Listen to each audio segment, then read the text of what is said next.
All right, James, welcome to the Unlock the Sugar Shackles podcast. Happy to have you here. Great to be here. Thanks for having me.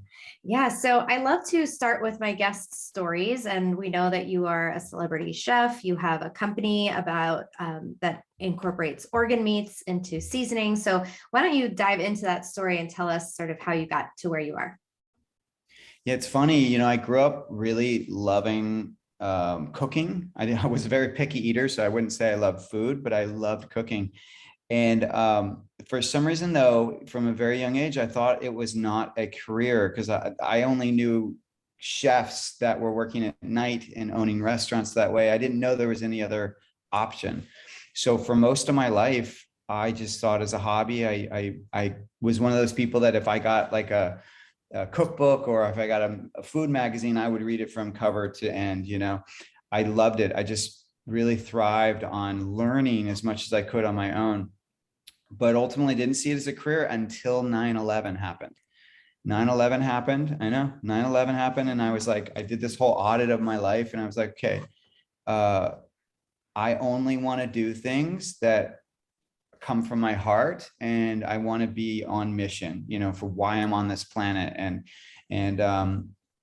and so I looked at everything I was doing and I'm like, okay, I was in the entertainment business at the time and I liked that. I really did I love creativity and creation, but I was also substitute teaching. And I was like, I don't really love that. I mean, I love working with people, but I don't love this system. And I was in the LA Unified, really, that's a dragon of a system.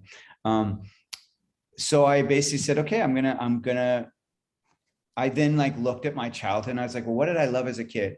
And I got back to the cooking and I was like, okay, I've always loved that. So why don't I look into programs? And I knew I didn't want to be a restaurant chef. So I started doing some research and I found like Bowman College, in the Bay Area. And Bowman was teaching cooking at the time as well. I don't know if they still do. But I noticed all their cooking teachers were coming from a school in New York called the Natural Gourmet. And I'm like, well, wait a second, I don't want to go to Bowman if the teachers went somewhere else. So I then was like, started researching and I found the school in New York that they all went to. And I did that program. And it just changed my life completely. I went from, putting out 200% in my entertainment career and getting back maybe 30% to putting out 100% as a chef and getting back 200%. Like work just came to me. It was amazing. It was like manifest destiny or something. It's like I literally would think things. I would be like, okay, I want to work for a band and travel, on a music tour. And no joke, like days later or a week later, I would get a call and be like, hey, do you want to be the vegan vegetarian chef on the Vans Warped Tour? And I'm like, yeah. That's And so I amazing. I did used to that. go to Warped Tour. You did? Oh, I Yeah. was there the year that the gym class heroes were there. I was there. Oh, that's so Um, funny.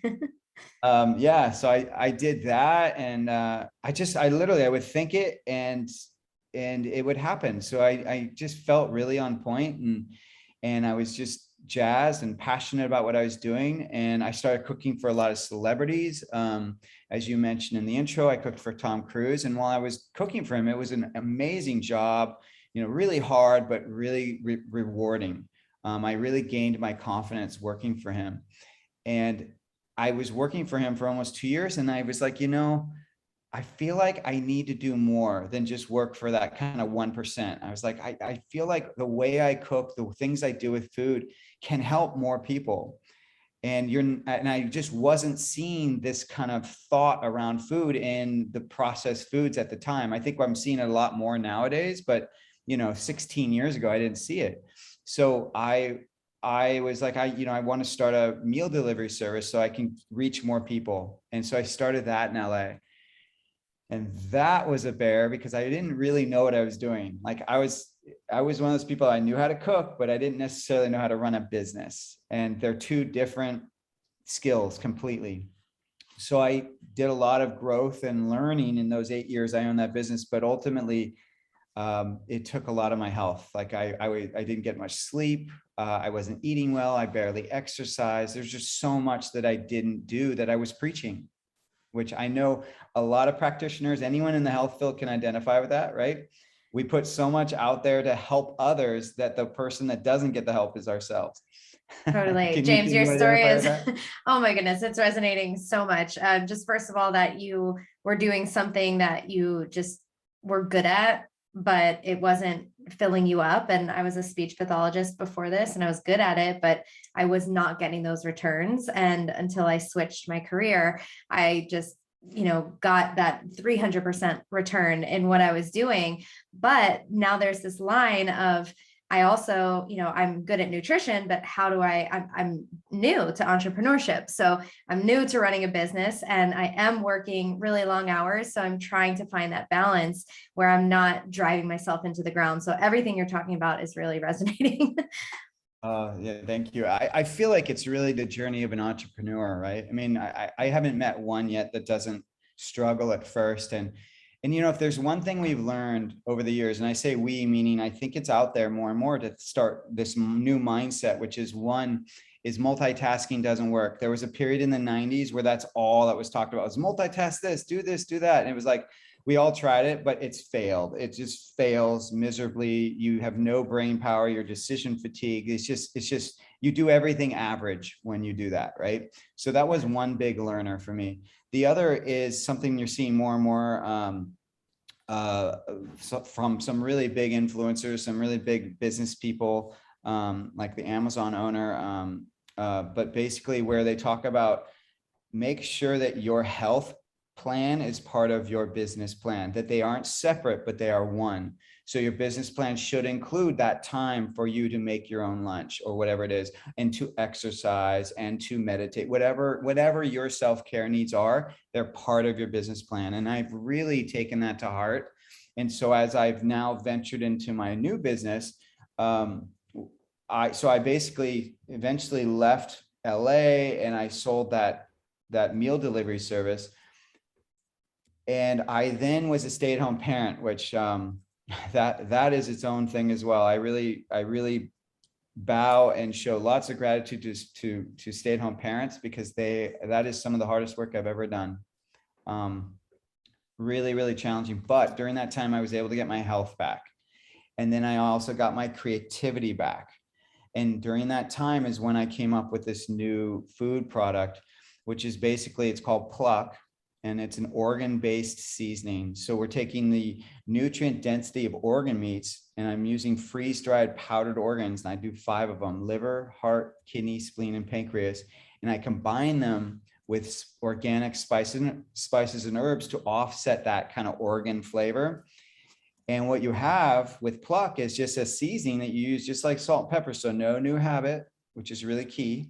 No new habit. We all season our food, and everything you put it on, it increases the nutrient value of it, and it increases the flavor. So just a really easy, I even caution in calling it a hack, because it's not, it's a real food.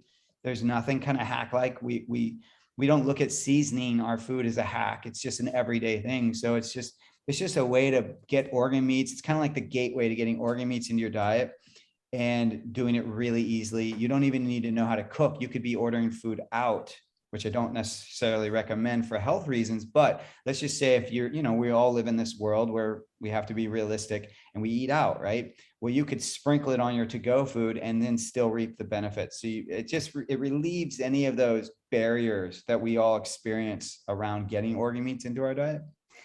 Yeah, absolutely. I know that getting organs into my diet is something that I talk about with my clients. It's something that I try to do often. Oftentimes I'll take it in supplement form, or I'll buy it, and I'll buy liver and cut it up and swallow some. And because I don't really want to taste it, sometimes I'll buy it in blends. But for the people who are like, why the heck are they talking about this? Why on earth would I want to eat organ meats? Can you sort of introduce some listeners who have never heard of this concept, or some people who are like, I've been hearing about these organs, why, I'm not sold yet. So can you fill us in on absolutely. that? Well, before we get even to the nutrition of it, let's just get on the same page in terms of what are organs, right? Yeah. So organ meats is one of the names, but another is called offal, which is a perfect name, since many of us think it tastes awful, but it's spelled OFFAL. And basically where we think that name comes from is when you're butchering an animal, it's the organs are parts that fall off. So offal, it's the parts that come right out just from slicing open the abdomen. These are the parts that come out, but it's so much more than just like the liver, the kidney, and the heart. Those are kind of the three common organs that we hear about. Really, you want to think of the organs as everything but bone and meat. So that's the less common organs, like the spleen, the lungs, the testicles, the ovaries, the brain. There's thymus and pancreas, which are also known as sweetbreads when you go out to a restaurant that serves the, maybe a French restaurant or something. There's the bone marrow, but not the bone. Once again, they don't consider bone organs, but the bone marrow is considered part of that organ family. There's the tongue, the lips, the ears, skin, tail, blood, the stomach lining, feet, which in pigs is called trotters, the intestines, and all these foods, if you go around the world, they show up in the world cuisines. Like, so in Mexico, they have menudo, and menudo is beef stomach. It's a soup-like product with some beef stomach. You have haggis in Scotland. Haggis uses sheep or calf heart, it uses the liver and lungs, and it's mixed with suet and oatmeal, and it's in other seasonings, and then it's cooked in the animal's stomach. So they really go all out in Scotland. Wow. In Ireland, they do blood sausage and black pudding, which is using the blood of the animal. In the UK, they have steak and kidney pie, and that's not kidney beans, that's the actual kidney organ. France, you see pâtés show up a lot. And then even in the southern part of the US, there is a southern dish called chitlins, and chitlins uses the intestines of the pig. And then there's some others sprinkled throughout, but in like Brazil, they skewer and serve a lot of the organs, usually the heart and stuff. But we don't see it really much in the Maybe US. just pork rinds. Yeah, and that's really skin. just skin, right? And it's fried at that. But yeah, it just does not show up much. And it's surprising because the nutritional value, just getting into that, the nutritional value of organ meats, I like to equate it to almost like whatever you think, whatever you're told, or whatever prenatals you're using, just look at that bottle, see what's in those, all the things that science is telling us, this is what you need to create a child. Okay. So like, vitamins A, B, all the vitamin Bs, right? There's C, D, E, and K, there's iron, there's calcium, there's copper, magnesium, phosphate, folate, selenium, phosphorus, potassium, zinc. I mean, just you name it, and it's in organ meats. It's all there. It's amazing. So if anyone out there wants to do a search of like top nutritional, nutrient dense foods, you'll do a search, and what will pop up will be some images, and those images will be these graphs, and it will list some of these foods. Okay, it will list like blueberries, it will list kale, it will list beef, sometimes it will list spinach, and then inevitably, if it's a really good one, it will also list beef liver. And then they'll have the graph, and then at the top they'll be showing different markers, right, or on the side. So the markers might be vitamin B12 or all these different nutrients that I just listed, right? Every food on that list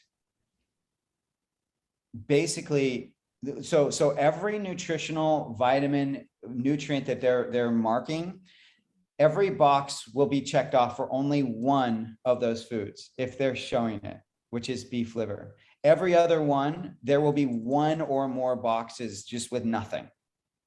The only real food that's nutrient dense that checks off every box is that beef liver, or sometimes the other organs. So when I saw that, I was like, okay, this is the most nutrient dense food on the planet.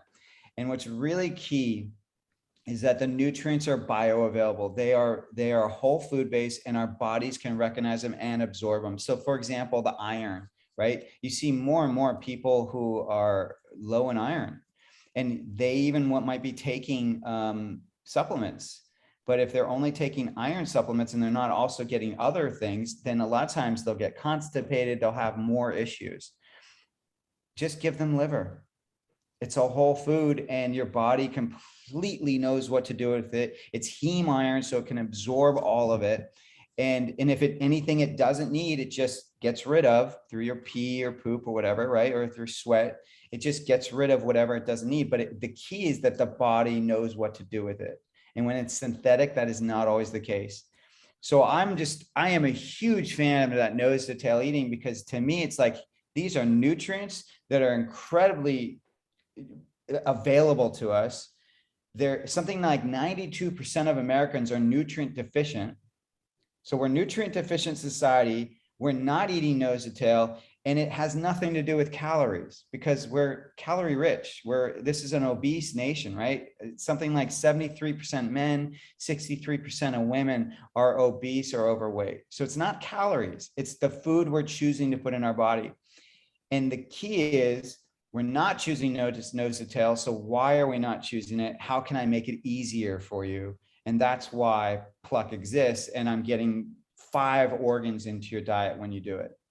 I love that. And I love the mission behind your company, because these organs, as you said, it's almost like, oh my goodness, why aren't we eating these foods that are just so dense in nutrients? I love that you talked about those charts, because they're also popular on Instagram, where it's like beef liver, ground beef, kale, and blueberries. And you'll look at these things and you'll be like, oh, well, kale and blueberries, because that's where our vitamins and minerals come, from fruits and vegetables.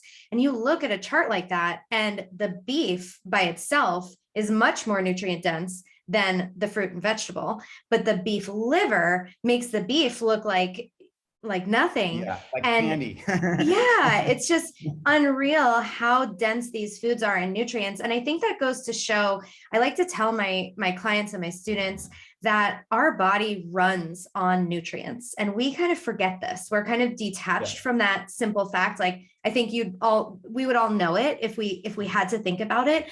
But I feel like calories is so played out, and we think about, oh, we need enough calories. No, what we need are nutrients. Yeah, we need enough calories, but they need to be filled with nutrients. So if we just had calories with no nutrients, then we would not be doing well. We would be hungry, even though we were hypercaloric, full of energy, because we need nutrients to run everything. And so it's interesting to see that obviously the liver is something that stores our nutrients, right? A lot of people say, well, the liver is dirty, but no, it's filtering toxins. It doesn't store toxins. It stores toxins in fat. That's why we want to get animal products that are, really healthy, because the fat that we get from them, it can store these toxins. So we want to be getting the highest quality animal products we can afford. But these nutrients that are in these individual organs, that's what those organs need to function and thrive. So if you think about it, that like heals like concept, because, let's say your liver has a bunch of zinc and copper and iron and vitamin A in it. Well, that's what it needs to function really well too. And so it's a really good bioavailable source, like you said, that also comes with all the right cofactors. It comes with these cofactors are things that are needed in order to assimilate the different nutrients. So if we're taking iron, which I really recommend that nobody take iron, because it's a terrible thing, it oxidizes. So that was a great example. When we get iron from liver, it comes with the copper that is needed to sort of balance it out. And the copper and the zinc come together, and they're also needed to balance out. I'm not a mineral expert. Like, this is definitely, another field, but it's so important that we're not just taking single nutrients all the time, and instead getting these things from whole real foods, because like you said, nature knows what's best. Our bodies know how to work with food. It doesn't know how to work with synthetic chemicals made in a lab. So many of my recommendations for my clients are really sort of edging on, okay, we need to get you organs. Like, I'm not giving B complex supplements. I'm doing liver instead. So we can get these things in that, but it's great to start tasting it. So I feel like we've gotten out of the habit of tasting these foods. We're eating hyper palatable foods. So I love the idea that we're getting micro amounts of these tastes to get used to it. So can you speak a little bit more to that as well? Yeah, absolutely. And I'm really glad you brought up the myths. I mean, one of them being that the organs are are where the toxins are stored. So that's, I want to elaborate a little bit on that one Sure. too, because that is, you nailed that one. And that's the number one myth that I hear the most. And it's really important that people understand that the organs are designed to basically convert potentially toxic byproducts into more water soluble forms. So the organs are designed to do that, so that that way the toxins, when you have, you know, elimination pathways that are flowing and working, that way the toxins can leave your body, but they're not stored in the organs. Even then, if you have an unhealthy individual, an animal, the toxins will then move to the fat, as you already mentioned. Yeah. And the other myth is that you can get vitamin A toxicity because you can get too much vitamin A. And that's actually inaccurate as well. And it's precisely what you've mentioned already, which is that when the nutrients are coming from a whole food source, your body knows what to do with it. If it gets too much, it will eliminate what it doesn't need. If it needs something, it will store it. But not so when it's synthetic. When it's synthetic, the body actually doesn't know how to manage it. And that's where you get vitamin A toxicity. When someone is supplementing vitamin A via a synthetic source. So really important to focus on whole foods. And honestly, that's where I've come in from day one. Like I've never been on the bandwagon of these different trends. I'm always like, no, whole food is like the default. We always have to focus on the food. We have to focus on the sourcing, as you mentioned a little earlier, like when you're sourcing organs and honestly anything animal based, I would always focus on making sure that animal is fed correctly. So for cows, we're looking, and even really like lambs and goat, we're looking for like 100% grass fed. And don't let the grass fed fool you, because every cow is grass fed, but not all of them are grass finished. That's why we look for either 100% or grass fed, grass finished.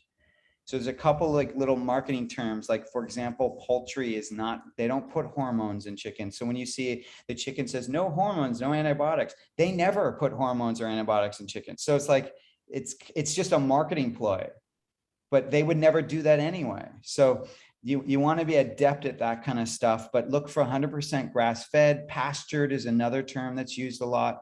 I look for non-GMO grasses. I don't want them feeding off of the GMO grasses. I look for no antibiotics. So there's lots of different things. And so even for Pluck, we're sourcing from New Zealand, which does a really great job with their organ meats. And we're using actually the same supplements that, or the same organ provider that a lot of the supplement companies are. So it's really helpful in that sense. But another thing you addressed was the support likes.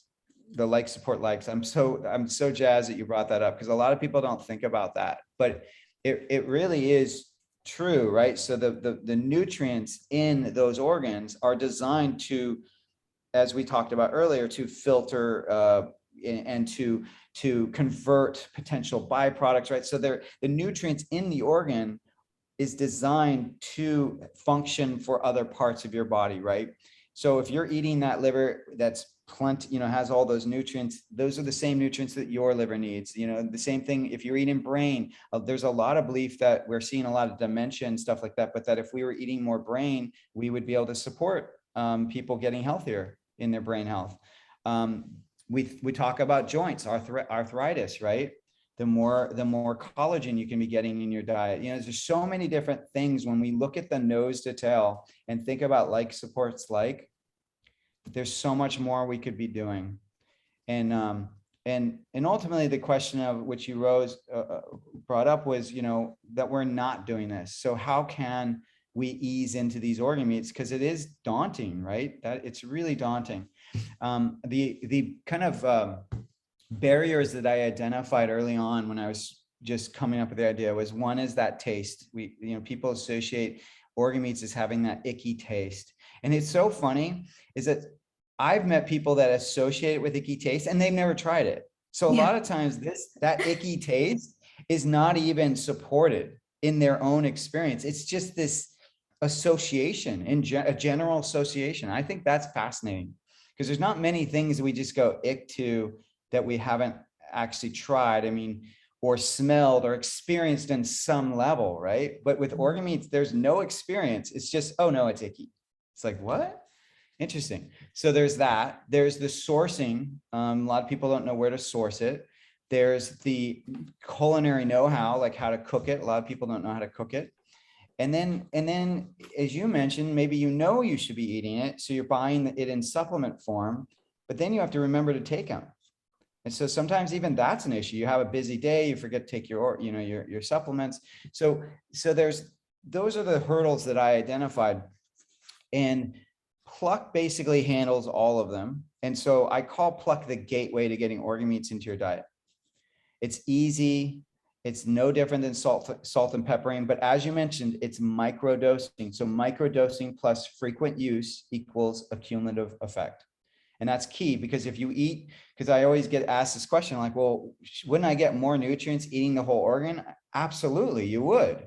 But are you eating the whole organ? And most people say no, because even those of us that know we should be, this is hilarious, because I'll be in a room with people that know they should be eating organs. I'm like, okay, raise your hand for how many of us, and I'm one of them, have organs still in our freezer for a year. Like, we have them, we know we're supposed to be eating them, but they're still in the freezer, because even for those of us that know it, it's still a little daunting. Yeah. Like, and everyone will raise their hand like, oh my God, yeah, I still have some calf heart or whatever, some cow heart, and it's been sitting here. So I'm all about, it's great if we have the resources for healthy food, but if we're not doing it, then what's the point? So that's where Pluck comes in. It's just so easy. You're getting the microdosing, but you're getting it all the time, as long as you use it all the time. The next stage, I would say, so if that's the gateway, I would say the next stage I kind of recommend for easing into organ meat is you purchase some liver. And usually when you purchase some beef liver, it will come frozen. And what I recommend is you leave it frozen, because really organ meats become daunting when they become, when they're not frozen. When they're frozen, it's just this hunk of, feels like a hard thing, right? It's when they're slimy and out of the package and they're huge and you're like, oh, it's bloody. And you're like, what do I do with this? Oh, it feels so different than muscle meat. It just, that's where the overwhelm starts to come in. But when it's frozen, it's actually not that overwhelming. It just feels like anything. And so you leave it frozen, but then when you're cooking like a hamburger or a spaghetti sauce, anything with a meat sauce, and it could be turkey meat, doesn't have to just be red meat, anything like that, just pull out that frozen liver and grate it into whatever you're cooking. So if it's a curry sauce, grate it into that. If it's spaghetti, as I mentioned, anything like that, it will work. But the key is following the ratio. So I found that anything really over 25% affects the texture and the flavor. So as long as you keep that percentage under, like 20%, something like that, the people eating the meal won't know it's in there, and they won't taste it. Wow. There's nothing about the meal that will make them think there's liver in there. And so what does 20%, 20 or 25% look like? So if you're doing a pound of ground meat, then that's going to be about a fourth of a cup, is 25% of that pound. And so I would actually recommend you ease into that. So a fourth of a cup is basically 4 tablespoons. So I recommend the first time you're doing it, just do like a tablespoon of grated, liver, maybe go up to 2 tablespoons, and then try 3, and see how that goes. And if you start to notice any change in people's eating habits, then stop at 3, but if no one changes, then you feel free to go to that 4. I would then argue whether you want to go beyond that fourth, the 4 tablespoons, because it will affect the texture. But maybe you now acclimated to it, so you don't care, but follow your instincts there. The third phase, after you're doing the grating of the liver, is to purchase chicken hearts. And the reason I focus on chicken hearts is because they're really tiny. They come usually frozen in a little, well, sometimes they're not frozen, but usually you can even find them at your regular store, like a Whole Foods or something. They're pretty easy to find. But the chicken hearts are tiny, and chicken hearts are the closest, well, not just chicken hearts, sorry, any heart is the closest to muscle meat than any of the other organs. So it's going to be less of a leap for anyone that's trying organs for the first time. But what's kind of cool is like, they're so small, and I always think of them like mushrooms, right? So let's just say you're making a sauce and you have your mushrooms. You're not going to fill that entire sauce with every mushroom that you purchase in your little basket, right? You're going to maybe put 2, maybe 3 or 4 mushrooms cut up into that dish. That's the same way I want you to deal with the chicken hearts. So just use 2, maybe 3, maybe 4 of the max, and dice them up just like you would a mushroom, and then add them to that spaghetti sauce or whatever it is you're cooking. And most people will not realize it's a heart, because first of all, it won't be shaped like a heart. And the taste, it takes on the flavors of whatever is in the dish. So, and you can even do a saute and people will probably still think it's a heart. I'm sorry, mushroom. Wow. So don't be shy of just adding a little bit to a saute even, because as long as you chop it up, no one will really know the difference. And so then the third, so that's the second and third. So the fourth phase for easing into organ meats, I would say, is now let's start to bring the organ kind of like a little bit more front and center, because we're getting acclimated. Our palate is starting to get used to the flavors. Our bodies are absorbing the nutrition. So we're just starting to get more and more acclimated to it. So let's start to make it front and center. Now, the next organ you can use that is going to be the closest to muscle meat is tongue, beef tongue. And you'll see beef tongue if you go to taco places, like Mexican taco restaurants. You'll see it on the menu a lot of times. It's called lengua. Yeah. And what's It really definitely cool is about intimidating, even just thinking about it. So just for anyone out there, I'm also like having my own experiences. I'm like, oh God, a beef tongue, but I feel like I'm at that stage too with the liver. I've done Pluck. I love Pluck, and I'm, getting there. I have some organs already mixed into some of my meats. I would love to do the chicken hearts. I feel like, oh, I could do that. I feel confident with that. And then you said the tongue, and like everything changed. So just taking you on the journey with me. So I love it. So tongue, what's really cool about tongue is, first of all, if you're someone that has to do any social media, tongue is super fun for that, because you can, take photos of yourself for social media. And I really want to see in the future you doing this, Danielle. Okay. But take the tongue, hold it up to your mouth and pull a Gene Simmons, like from Kiss. And there's just so many photo ops when you have the tongue. But what's amazing about the tongue is so a lot of us have instant pots, right? Or slow cookers. Yeah, I do. And anything you would cook in that Instant Pot or slow cooker, any meat, you just cook it the same way. So you stick the whole tongue in. You don't have to prepare it in any way at this stage. And then you just add like a little bit of liquid. You add maybe some onions, peppers, literally whatever you want, tomatoes, whatever it is you're doing, or what you would normally do. Just make sure there's a little liquid in there.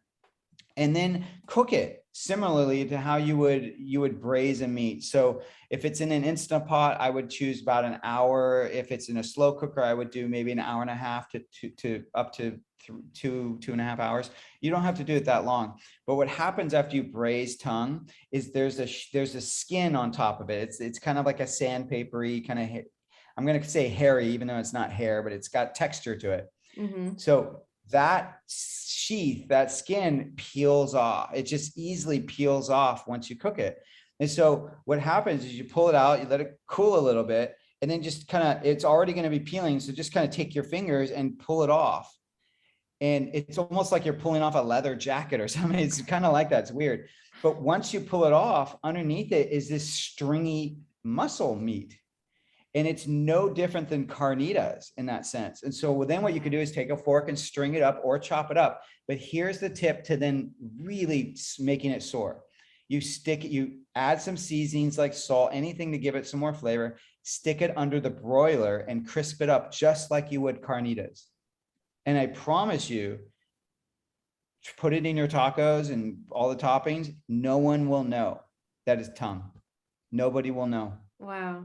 It won't look You like sound tongue. like that little TikTok sound where it's like nobody's gonna know. But Nobody's yeah. gonna know.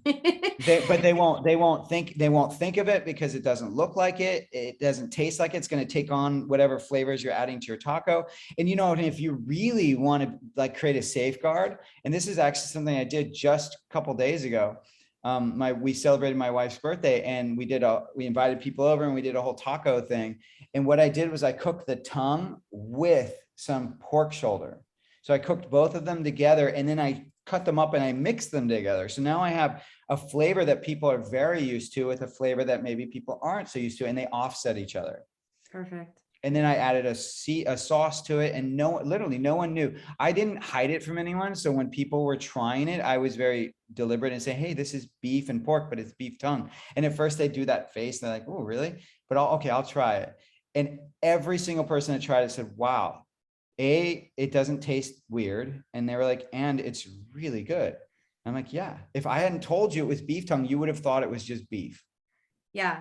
So now that I'm thinking about it with that little sandpapery thing on the top of the tongue, little weird, but I feel like I could get past that. But there used to be cows behind my backyard. I live in Orlando. I don't know why this was like, you would think it's like, oh, do you live out in the country? No. And they used to come to the fence, and I used to feed them carrots all the time. And those tongues were strong. They would loop around the carrot and they'd pull them into their mouth. So it is a muscle, and our tongue is muscle. I used to be a speech therapist. And so that cross section we had to look at in speech therapy school, it's all muscle. So it makes sense that tongue is definitely, close to muscle meats, because it is. So I think that takes away some of the fear. So I'm glad I went on this journey.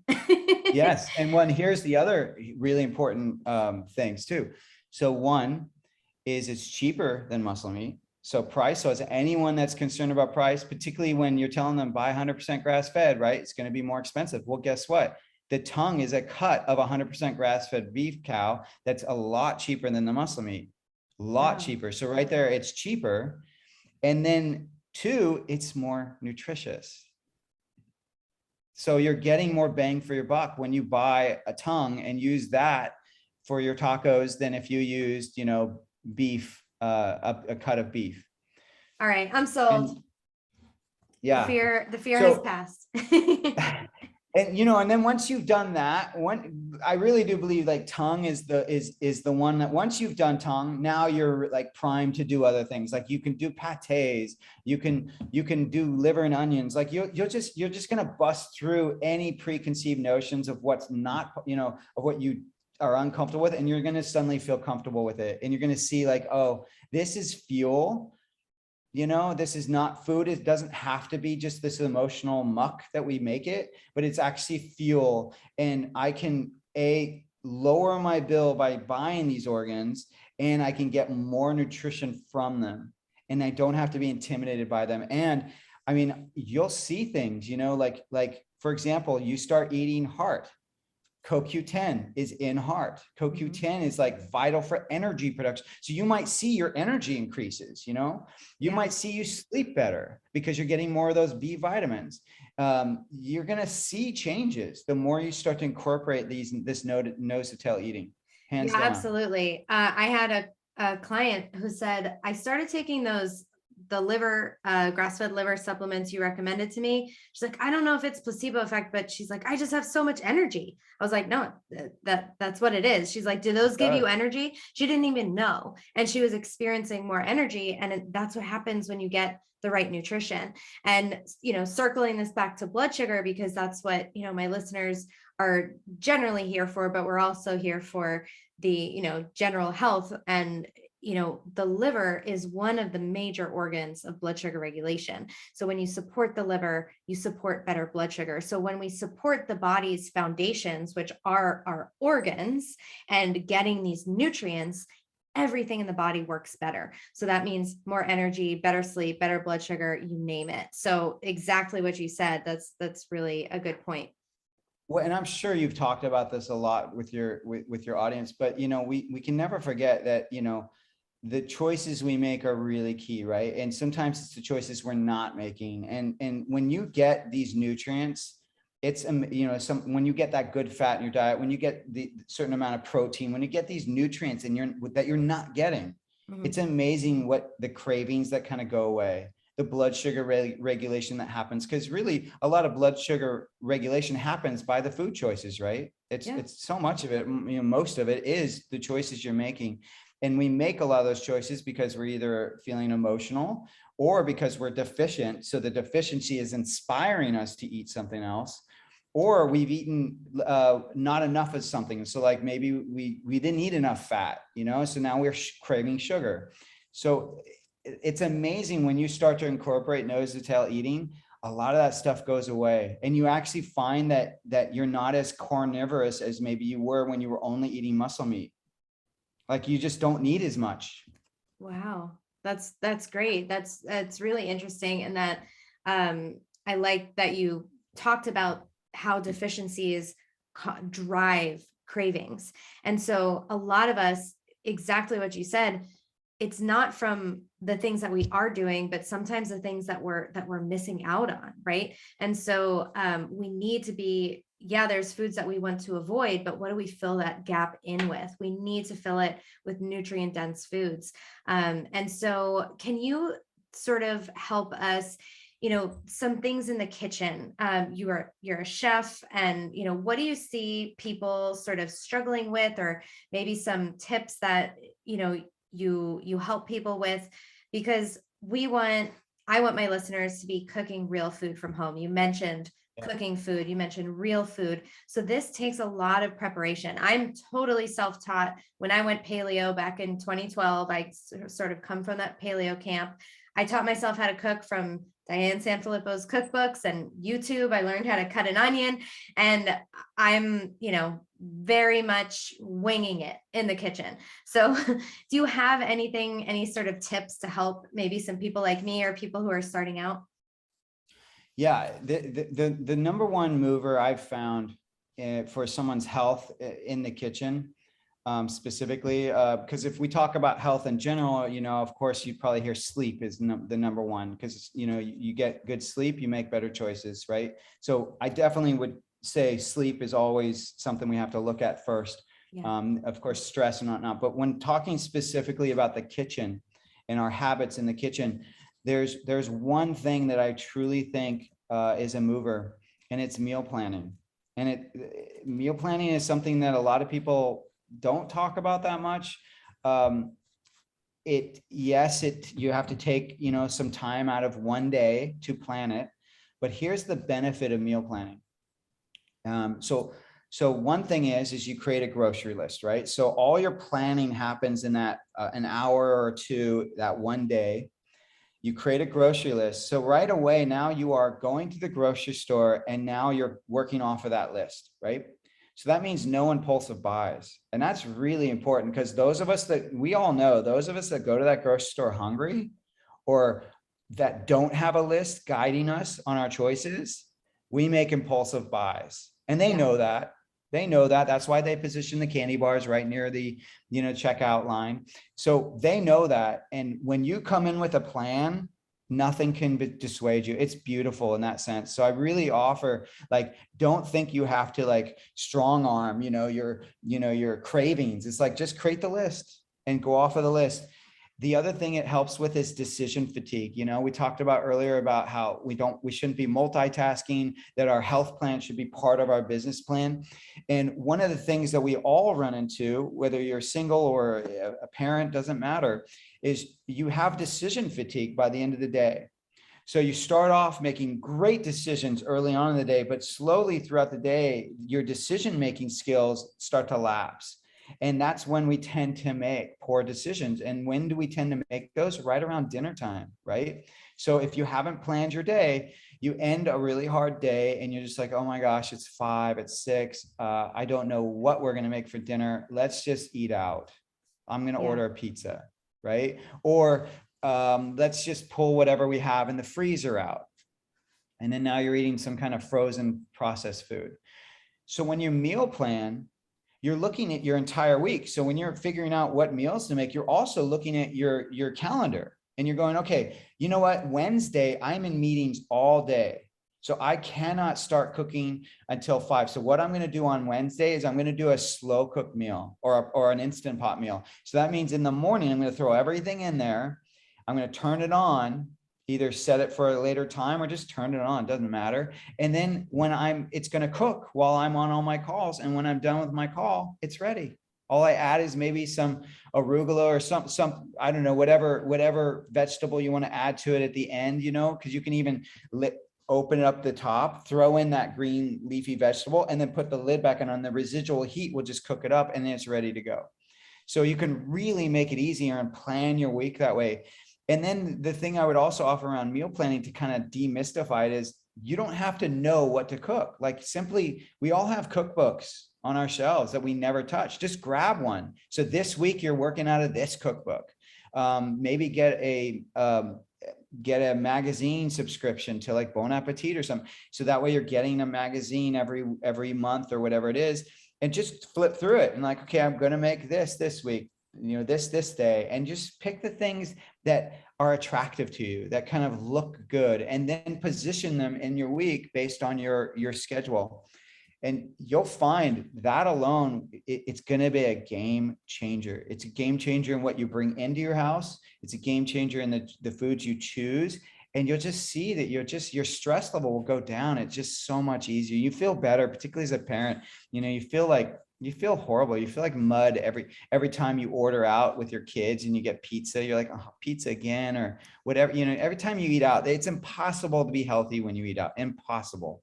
And the one good thing is, like, if you have Pluck, honestly, this is one of the reasons I created it, is if you have Pluck and you've gotten food to go eat, whether it's a pizza or hamburgers, whatever it is, I just sprinkle Pluck on it. And I'm like, oh, at least as a parent, I just got organ meats into my kids, at least, just one thing to feel a little bit better. But you'll see when you meal plan, you'll barely be eating out, and you can really make it easy. So that's one. And I would say that the second real mover around health in the kitchen is really making your own sauces and dressings.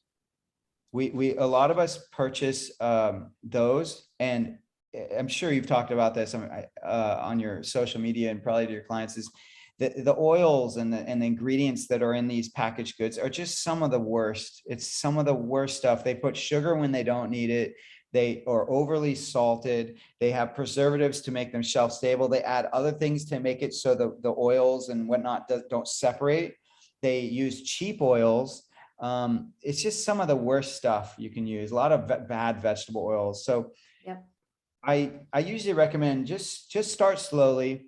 But one thing you can do is make your own dressing, and dressings can be sauces as well. So never think that a balsamic vinaigrette only has to be used on your salad. You can pour that over your meal as well, and it will add flavor. So I'll give you a ratio for how to make your own dressing. Here in the US, the ratio is usually 3-1. In Europe, it's usually 5-1. They go a little bit more heavier on the fat. So the 3-1 is 3 parts fat, 1 part vinegar or acid. So when we talk about parts, it's just whatever vessel you use to do it. So let's just say it's a tablespoon. So we'll do 3 parts extra virgin olive oil to 1 part balsamic vinegar. And now you have a simple balsamic vinaigrette. You can add salt, pepper, you could add Pluck, you could, whatever you want to add beyond that is totally up to you. Some herbs. But that 3-1, just stick it in a mason jar, shake it, and you're done. It's ready to go. It's that fast.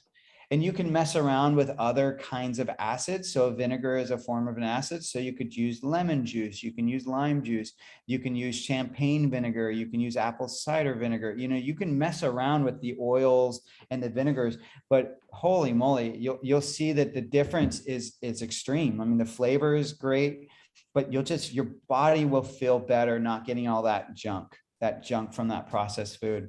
Yeah, that's great. I talk all the time about getting enough fat and also the benefits of vinegar on to lower the blood sugar response of the meal, to increase your stomach acid. So by doing this, you're incorporating other hacks. So it's not only delicious, but it actually is beneficial for your blood sugar and for your body. So I love how Absolutely. all those worlds are colliding.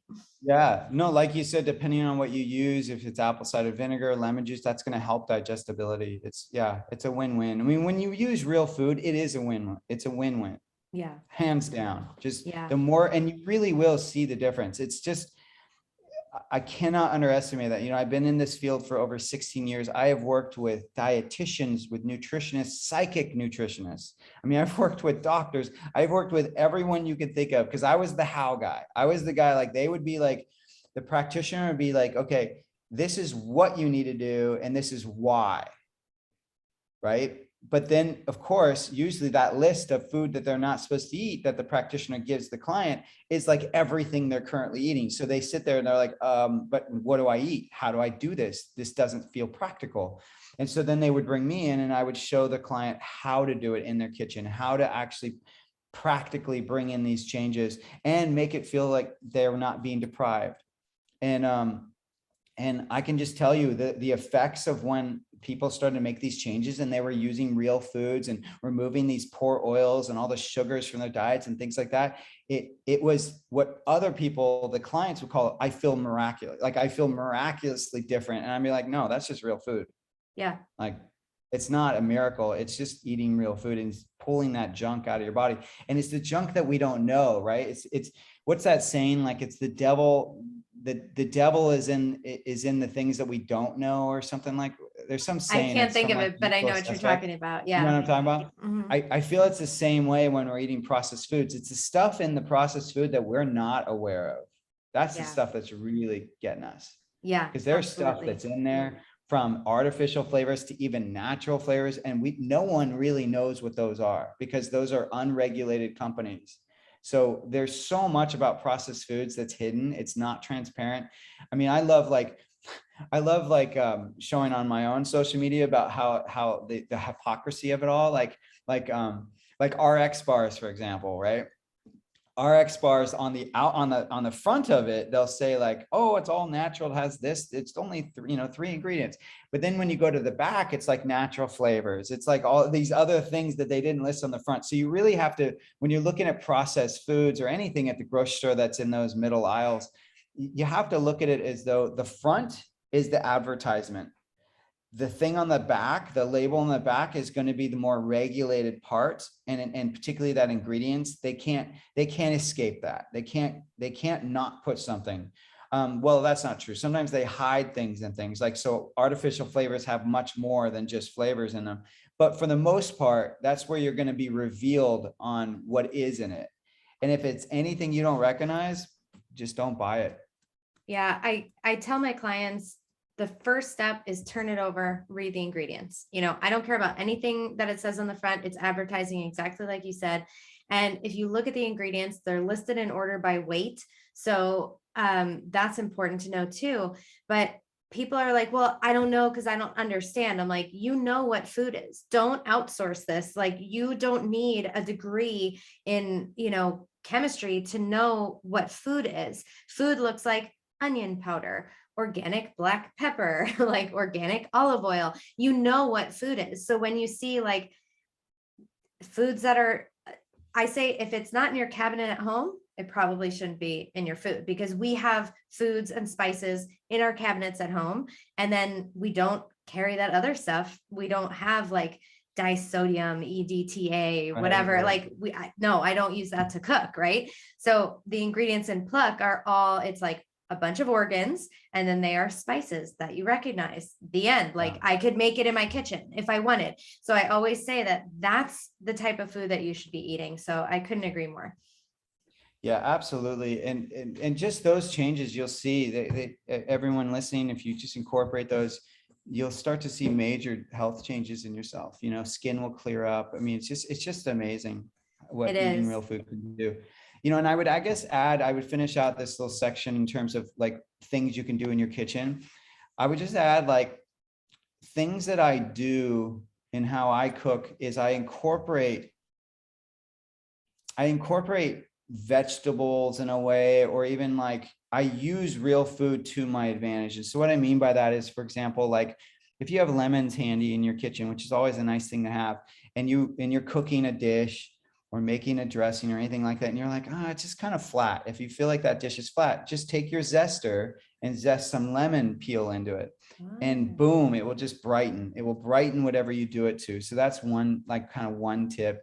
Another thing you can do is, let's just say you're making a sauce or dressing and you're like, oh, it needs some, I went too far with the vinegar. It's a little too bitter. How do I pull it back? Well, to pull it back, you're going to need something kind of sweet or more ingredient, right? So more and more fat or something. And so what I do sometimes is I will add like a date, and so that's a whole food, even though it's a dried food and it's very sweet, but I can just add half a date or something. Like I can control how much I'm putting in, and I'll use that as a little sweetener. Or I might add a carrot and let the pulp of the carrot kind of thicken it. There's lots of things you can do to just kind of naturally thicken or naturally sweeten. If I'm making a sauce, I might caramelize the onions, because if I caramelize the onions, they're going to be even more naturally sweet. And then I won't have to add any sugar or anything like that to the sauce. So there's little tips like that you can do, but keeping it to those whole foods, once again, really is what's going to make the difference. Yeah, delicious. That's awesome. I'm actually getting really hungry listening to this.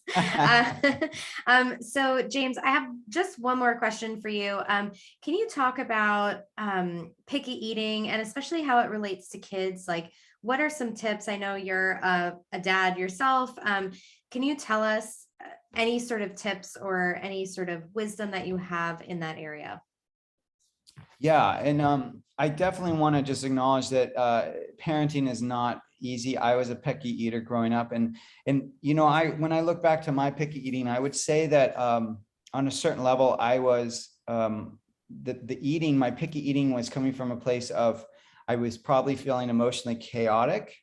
And the one thing I control was my food, right? So I could control what was going in my mouth, but I couldn't always control the emotions that were going on around me, right? So that's one thing that we want to remember is where is the picky eating really coming from? And it's really two main sources. It's really going to either be something emotional, or, well, I say three, or it's going to be something psychological, like physical. So maybe the child has autism or something. So it can be that, of course, that picky eating can come from that as well. Yeah, something physical or something biological.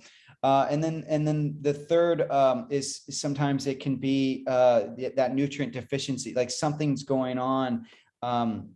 That's, there's gut dysbiosis, there's something going on in the gut, something's going on that's supporting this kind of this craving, right? Could be candida, could be whatever, right? So those are really important when we talk about food, picky eating, because we want to think about those things before we then go to the solution.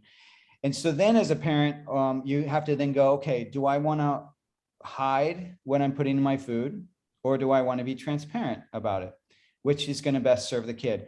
I personally think that if the kid asks, then that's one thing, but you really have, it's kind of no different than when as a parent, one thing I feel like I'm faced all the time with is what does my kid need to know at this age? And what's going to influence them too much? You know what I mean? Like as a parent, you're always trying to protect your kid. Like, so your 6-year-old doesn't need to see a violent movie, right? They don't need to see these things that might be true in real life. There might be lots of violence in real life, but at 6, do they really need to see it? Do they need to be exposed to that at this age? So I'm constantly kind of gauging that.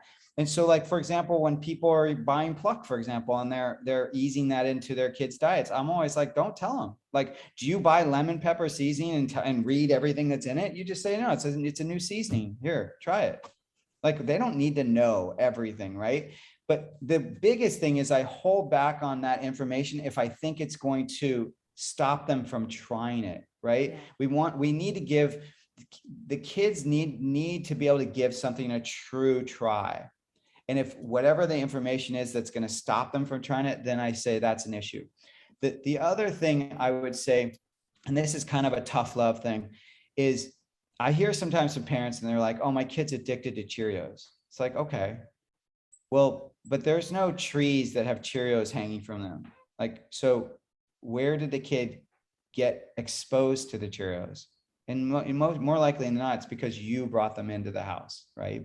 And I'm not trying to judge anyone. I get it. I'm the culprit in my household where I bring stuff in that really doesn't need to be brought in. So I would say it starts with us. Like, we look to the kids a lot for the picky eating, but the reality is that a lot of the picky eating is either being modeled after something we're doing, or we're the ones bringing in, supporting the behavior.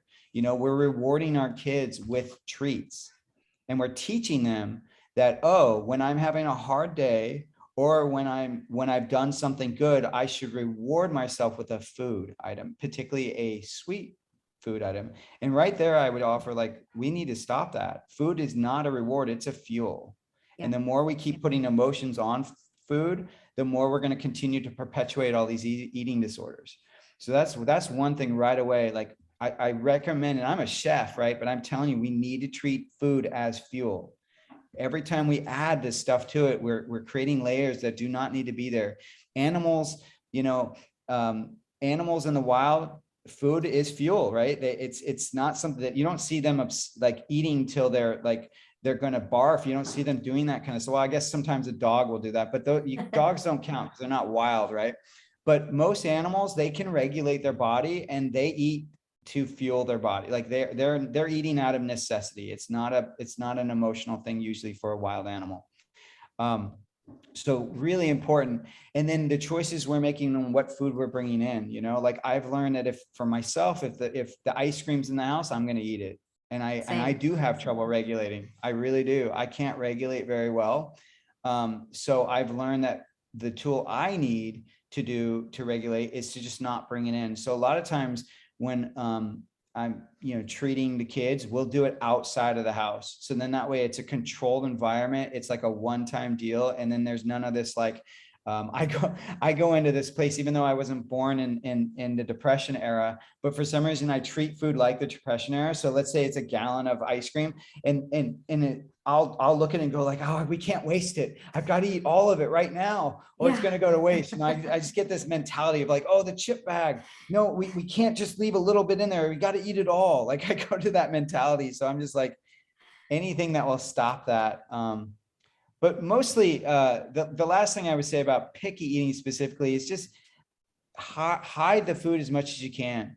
Honestly, like get the things, only put in front of the kids the things that you want them to eat, and hide the things that if you feel you need to. So like when I make spaghetti sauce as an example, I use cauliflower, I use carrot, I'll sometimes use celery, I'll use sometimes peppers. And what I do is I cook all of it, and you can even just steam it, and then I blend it. And so a lot of times when you see pasta at our house, you'll be like, where's the vegetables? I'm like, the sauce is the vegetable. And the kids don't even know it. They don't even think about it, because as long as you put cheese on top of it, or you put tomatoes in it, like as long as you put that dominant flavor in it, no one will know. That's exact same principle around the organ meats, easing into organ meats. Yeah, I think that would be kind of like the plethora of information I would share around picky eating, and really looking in the mirror first. I think that's a perspective we don't typically think about. It's really important. Like, oh, I want to add this last thing is like, I mentioned we're modeling picky eating, and we may not realize it. And so that's one thing, is being really aware of what language we're using around food when we're cooking around our kids.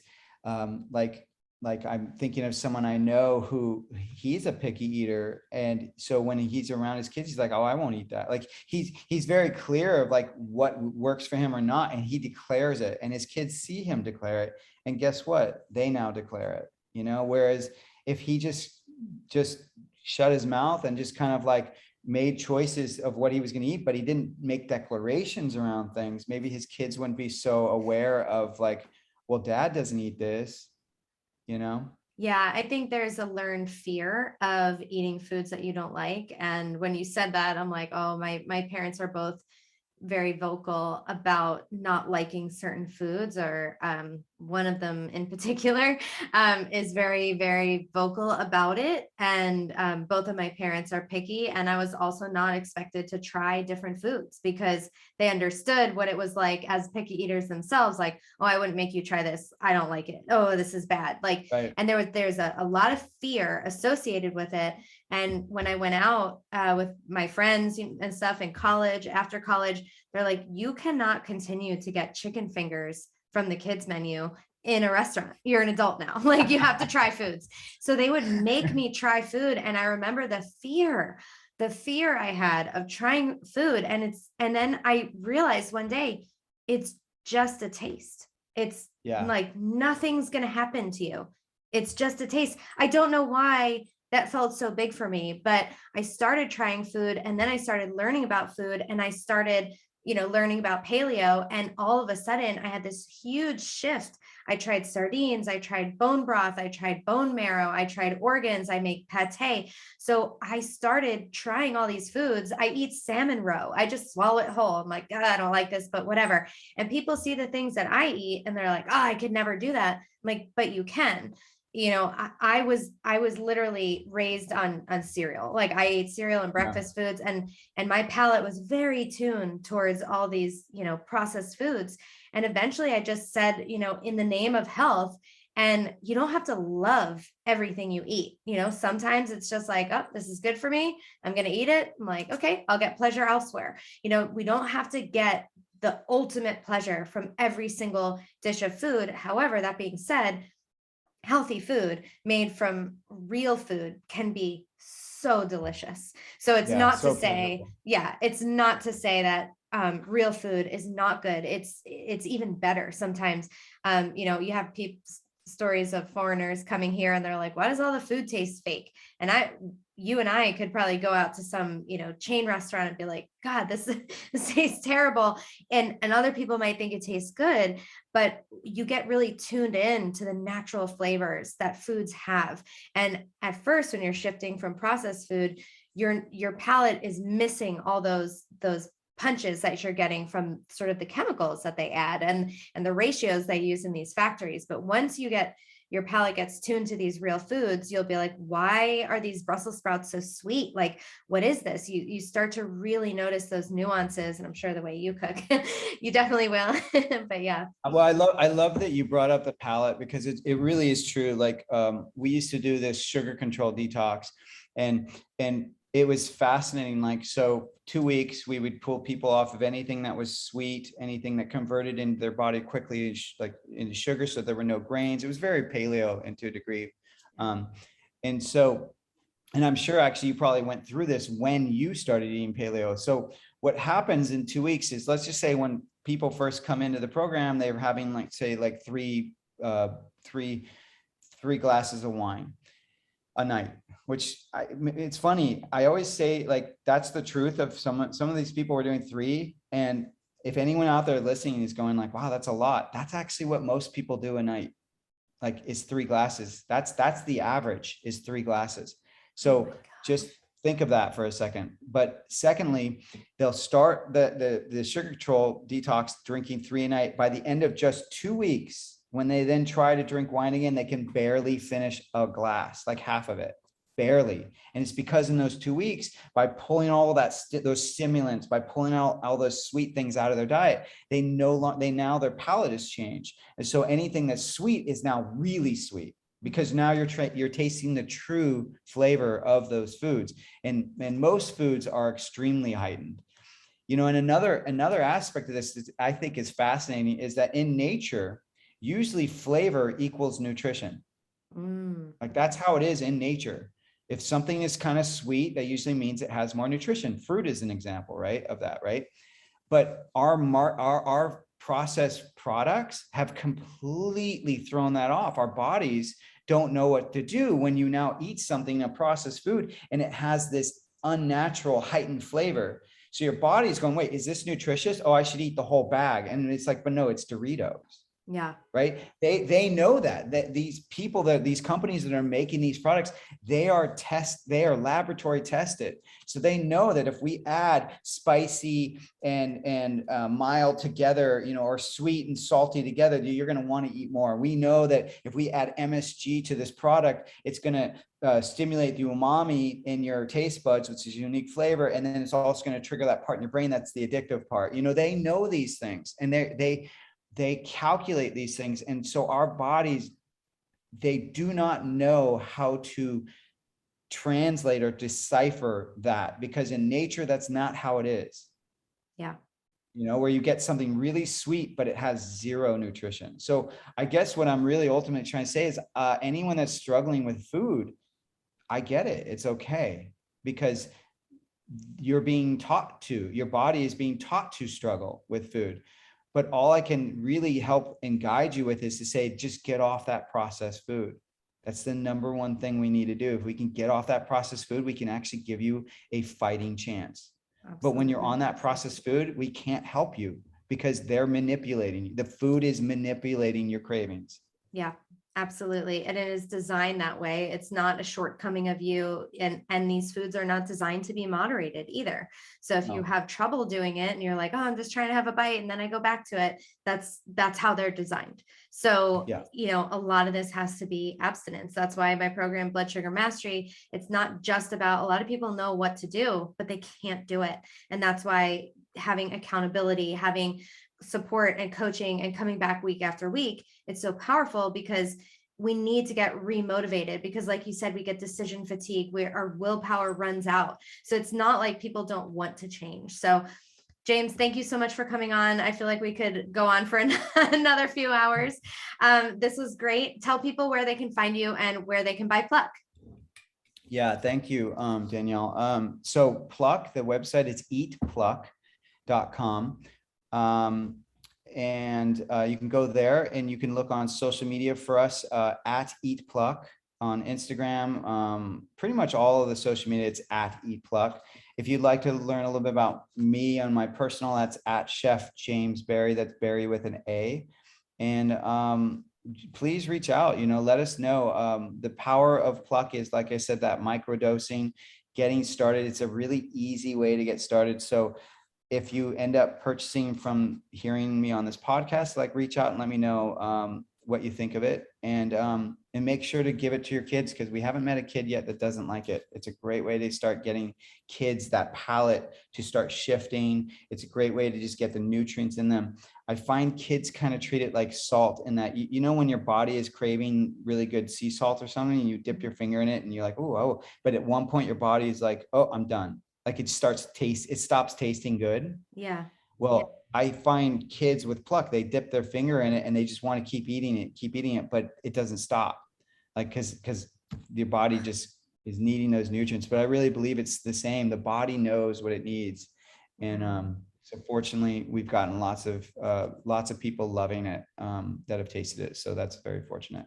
That's awesome. Well, thank you so much for coming on, and definitely let us know, tag me in your stories if you try Pluck, and definitely reach out to James. So thanks so much for coming on, and we'll talk to you soon. Take care.